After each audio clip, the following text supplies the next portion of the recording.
नमस्कार दोस्तों, मैं मनोज जायसवाल आपका इस वीडियो में तहे दिल से स्वागत करता हूं। जैसे कि आपने वीडियो का टाइटल देख ही लिया होगा, आज हम इस वीडियो में एलआईसी की कन्यादान पॉलिसी और सुकन्या समृद्धि योजना के बीच में कंपैरिजन करने जा रहे हैं। दोनों ही बहुत ज़्यादा बहुचर्चित प्लान्स हैं। दोनों के बीच में कोई भी कंपैरिजन नहीं है वैसे देखा जाए तो, बिकॉज सुकन्या समृद्धि योजना एक प्योर इन्वेस्टमेंट प्लान है, वहीं कन्यादान पॉलिसी इन्वेस्टमेंट के साथ साथ में इंश्योरेंस प्रोडक्ट है। पर काफ़ी लोगों की डिमांड पर हम इस वीडियो को लेकर आए हैं, जिससे कि आप डिसाइड कर सकें कि आपको इन दोनों में से कौन सा प्लान सूट करेगा आपके बच्चे के फ्यूचर के लिए। पहले समझते हैं सुकन्या समृद्धि योजना है क्या। नरेंद्र मोदी जी ने 2015 के अंदर बेटी बचाओ बेटी पढ़ाओ आंदोलन के तहत इस प्लान को स्टार्ट किया था, और वहीं जो कन्यादान पॉलिसी है वो life insurance corporation of India का एक प्रोडक्ट है, जीवन लक्ष्य, उसके अंडर फॉल करता है। इस प्लान की कुछ जो बेसिक डिटेल्स हैं और क्राइटेरिया है, उसको हम एक बेसिक क्राइटेरिया चार्ट के साथ समझते हैं कि इसका क्या रिक्वायरमेंट्स हैं और क्या लाइबिलिटीज़ हैं। पहले हम समझते हैं ये प्लान हम ले किसके ले सकते हैं। सुकन्या समृद्धि योजना बेटी बचाओ बेटी पढ़ाओ आंदोलन के तहत चालू हुआ है, तो ये प्लान आप सिर्फ अपनी गर्ल चाइल्ड के लिए ही ले सकते हैं। अगर आपके घर में बेटा है तो आप इस प्लान को नहीं ले सकते हैं। वहीं जो एलआईसी कन्यादान पॉलिसी है वो आप अपने बेटी और बेटा दोनों के लिए ले सकते हैं। अब बात करते हैं कितने प्लान आप ले सकते हैं अपनी एक बेटी के लिए। तो आप अपनी एक बेटी के लिए सिर्फ एक ही प्लान ले सकते हैं, और वहीं जो एलआईसी की कन्यादान पॉलिसी है वो उसके अंदर कोई लिमिट डिसाइड नहीं करी गई है। अब बात करते हैं ये प्लान कहाँ से आपको मिल सकता है। सुकन्या समृद्धि योजना आपको सिर्फ और सिर्फ पोस्ट ऑफिस और किसी भी बैंक के थ्रू मिलेगी। वहीं जो कन्यादान पॉलिसी है वो सिर्फ life insurance of corporation of India द्वारा ही इशू करी जाती है।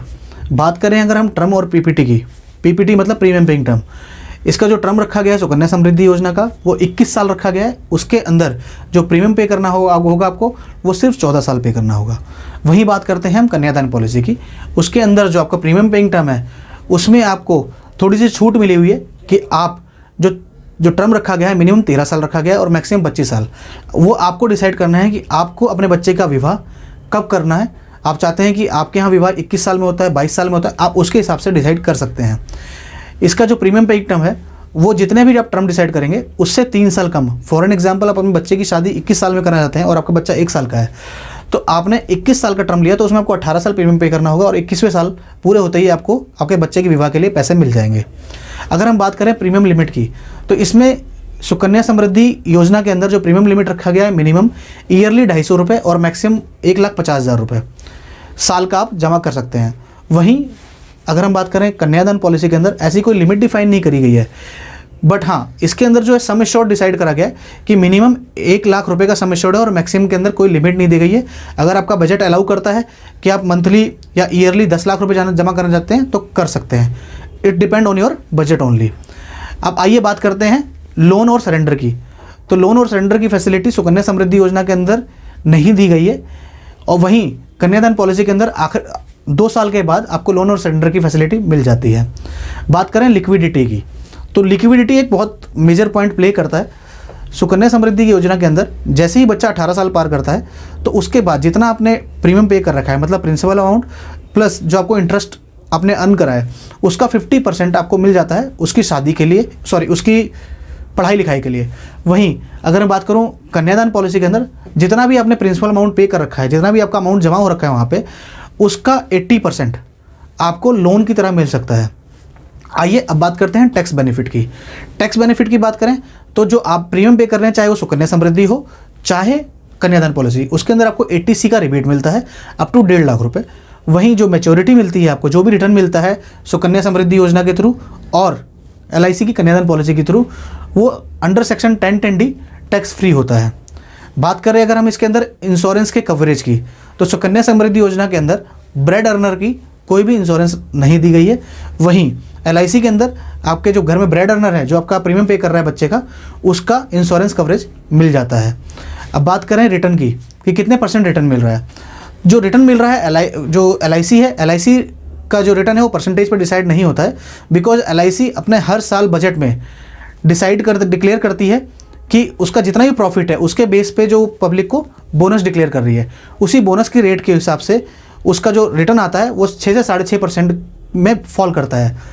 वहीं अगर हम बात करें सुकन्या समृद्धि योजना की, तो वो प्रिवेलिंग रेट ऑफ इंटरेस्ट के हिसाब से होता है।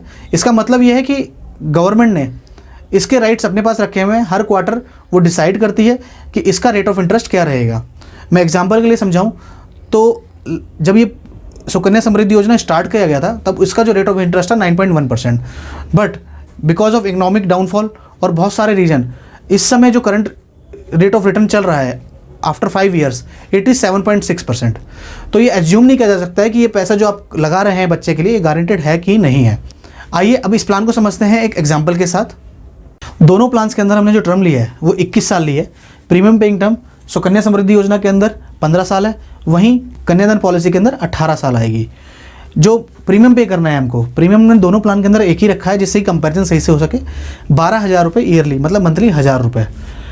टोटल जो प्रीमियम पे करेंगे कन्यादान पॉलिसी के अंदर 18 साल और सुकन्या समृद्धि योजना के अंदर 15 साल। उसके बदले में जो आपको मैच्योरिटी मिलेगी सुकन्या समृद्धि प्लान के अंदर जब 21 साल पूरे हो जाएंगे तो उसकी कैलकुलेशन हमने आज के हिसाब से करी है, बिकॉज जो 7.6% है वो आज का रेट है, वो आगे क्या होगा वो गवर्नमेंट डिसाइड करेगी हर क्वार्टर में। तो 7.6% के हिसाब से जो रिटर्न आ रही है वो 5,70,000 रुपये आपको रिटर्न मिलेगी 21वें साल। बट वहीं पे कन्यादान पॉलिसी के अंदर तकरीबन जो रिटर्न आएगी वो आएगी 4,60,000 रुपये। जी हाँ, आप बिल्कुल सही समझ रहे हैं कि जो डिफरेंस है अमाउंट का वो तकरीबन 1 से सवा लाख रुपये का है। 1 से सवा लाख रुपये 21 साल के अंदर। पर आपको ये भी समझना पड़ेगा, क्या सुकन्या समृद्धि योजना के अंदर जो आपको रिटर्न मिल रहा है वो गारंटेड है? वो बहुत बड़ा क्वेश्चन मार्क है। मैं आपको कहीं से भी नेगेटिव नहीं बोलना चाहता हूँ किसी प्लान के बारे में, बिकॉज मैं कंपैरिजन दे रहा हूँ, वो फेयर कंपैरिजन होना चाहिए। बट आपको एक चीज़ दिमाग में जरूर लेके चलनी चाहिए, इंडिया एक डेवलपिंग कंट्री है और डेवलपिंग कंट्री के अंदर जो रिटर्न होती है, इंटरेस्ट जो मिल रहा होता है आपको, वो जितनी ज़्यादा कंट्री डेवलप होती है इंटरेस्ट रेट उसका कम होता जाता है। सुकन्या समृद्धि योजना इकोनॉमी से डिपेंडेंट है, गवर्नमेंट हर क्वार्टर उसका रिटर्न डिसाइड करती है। जब इस प्लान को चालू करा गया था तो इसका जो रेट ऑफ रिटर्न था 9.10 था, वहीं 5 साल के अंदर ही इसका रेट ऑफ रिटर्न है 9.10 से 7.6, मतलब तकरीबन 2 से 2.25% कम हो चुका है। वहीं कन्यादान पॉलिसी कई दशकों से जब से चालू हुई है, जब से उसका जो रिटर्न है वो लमसम गारंटी दिया जाता है। तो जो आपको रिटर्न मिल रहा है वो तो 4,60,000 रुपये गारंटेड मिलेगा, बट इधर जो आपको 5,70,000 रुपये बोला जा रहा है उसकी गारंटेड कोई भी नहीं ले सकता। अब समझते हैं इस प्लान के अलग फैक्टर्स को जिसको आपको जरूर कंसीडर करना चाहिए प्लान लेने से पहले। सबसे पहला जो मेरे को समझ में आता है, डिसिप्लिन्ड प्रीमियम जो होता है वो इस दोनों प्लान के अंदर, एक प्लान के अंदर है, एक प्लान के अंदर नहीं है। सुकन्या समृद्धि योजना के अंदर डिसिप्लिन्ड प्रीमियम का ऑप्शन नहीं है। इसका मतलब क्या हुआ, जैसे कि आपने LIC की कोई पॉलिसी ली है, उसके अंदर आपने 1,000 रुपये मंथली फिक्स कराया, अगर आप प्रीमियम पे नहीं करते हैं तो पॉलिसी आपकी लैप्स हो जाती है। तो आपको एक फियर रहता है उसकी वजह से आप अपने प्रीमियम को टाइम से पे करते चलते हैं, जिससे आपकी फैमिली फाइनेंशियली सिक्योर रहती है। वहीं पे सुकन्या समृद्धि योजना ने आपको एक फ्रीडम दे दिया है कि आपको जो भी प्रीमियम पे करना है आप साल में एक बार, चाहे साल में 12 बार आप पे कर सकते हैं। मिनिमम प्रीमियम 250 रुपये देकर भी आप इसको कंटिन्यू रख सकते हैं प्लान पॉलिसी को। ये मेरे को एक थोड़ा सा लूप पॉइंट लगता है सुकन्या समृद्धि योजना का। बात करते हैं रिस्क कवरेज की, जो सबसे बड़ा फैक्टर है मेरे लिए। Specially risk coverage Sukanya Samriddhi योजना के अंदर बिल्कुल भी नहीं दी गई है। एक एग्जांपल लेते हैं, प्रीमियम कौन पे कर रहा है आपका? बच्चे के लिए जो आपने पॉलिसी ली उसका प्रीमियम पे कर रहा है उसका फादर या मदर, जो भी earning member of the family है। इन केस इन 21 सालों का लंबे समय के अंदर फादर की डेथ हो गई तो उस केस के अंदर क्या होगा? कभी आपने सोचा है? 1.25 लाख रुपए के लिए आपने इस फैक्टर को नहीं देखा। देखिए, अगर फादर की डेथ हो गई सुकन्या समृद्धि योजना के अंदर तो इसमें रिस्क कवरेज फादर को नहीं दिया गया है, बट कन्यादान पॉलिसी के अंदर इस सेम प्लान के अंदर नेचुरल डेथ पे 2,20,000 रुपये और एक्सीडेंटल डेथ के अंदर 4,20,000 रुपये का इंश्योरेंस कवरेज दिया गया है। अगर हम बात करें दूसरी कि सर्वाइवल बेनिफिट कितना मिलेगा, सुकन्या समृद्धि प्लान के अंदर ये फैक्टर डाला ही नहीं गया है। वहीं कन्यादान पॉलिसी के अंदर जितने का प्लान है उसका 10%, मतलब तकरीबन 22,000 रुपये ईयरली सर्वाइवल बेनिफिट मिलेगा परिवार को जब तक इस पॉलिसी का टर्म कंप्लीट नहीं हो जाएगा। अब तीसरी बात करते हैं प्रीमियम की। सुकन्या समृद्धि योजना की जो पॉलिसी है वो इन्फोर्स रहेगी, उसका प्रीमियम पे करना होगा, बट वहीं पे कन्यादान पॉलिसी उसके अंदर आपका जो प्रीमियम है उसका वेवर डल जाएगा, प्रीमियम आपको नहीं देना होगा। आप खुद सोचिए, आपके नहीं रहने पर, मतलब ब्रेड अर्नर के ना रहने पर फैमिली का सर्वाइवल ही मुश्किल होता है, तो वो किस्त कैसे जमा करेगी?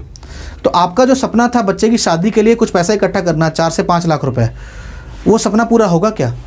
सुकन्या समृद्धि के साथ शायद नहीं, बट वहीं कन्यादान पॉलिसी के अंदर आपको इंश्योरेंस कवरेज मिल गई, साथ में सर्वाइवल बेनिफिट मिल गया, और आखिरी में मैच्योरिटी पे जब पॉलिसी के 21 साल टर्म कंप्लीट होगा आपको 4,60,000 रुपये दोबारा से दिया जाएगा बच्चे की शादी के लिए। तो ये ना पूरा एक चैप्टर है जो कि आपको कंसीडर करना चाहिए पॉलिसी लेने से पहले। सिर्फ ये नहीं देखना चाहिए कि आपको सिर्फ रिटर्न मिल रहा है नहीं मिल रहा है। अगेन पहले पॉइंट पे आता हूँ, दोनों प्रोडक्ट अलग अलग कैटेगरी से डिफाइन करते हैं, एक है प्योर इन्वेस्टमेंट प्रोडक्ट और एक दूसरा है इंश्योरेंस के साथ में इन्वेस्टमेंट प्रोडक्ट। तो आपको डिसाइड करना है कि आपके बच्चे के लिए और आपके लिए और आपके परिवार के लिए कौन सा प्रोडक्ट आपको सूट करता है। अगर आप मेरी माने तो मैं कन्यादान के साथ जाऊंगा और कन्यादान पॉलिसी को ही रिकमेंड करूंगा। बाकी अगर आपको इस पूरी वीडियो के अंदर कोई भी पॉइंट अच्छा लगा हो या ख़राब लगा हो, नीचे दिए गए कमेंट बॉक्स में जाकर ज़रूर कमेंट करिएगा, और अगर इस चैनल पर नए हैं तो इस चैनल को सब्सक्राइब जरूर करिएगा।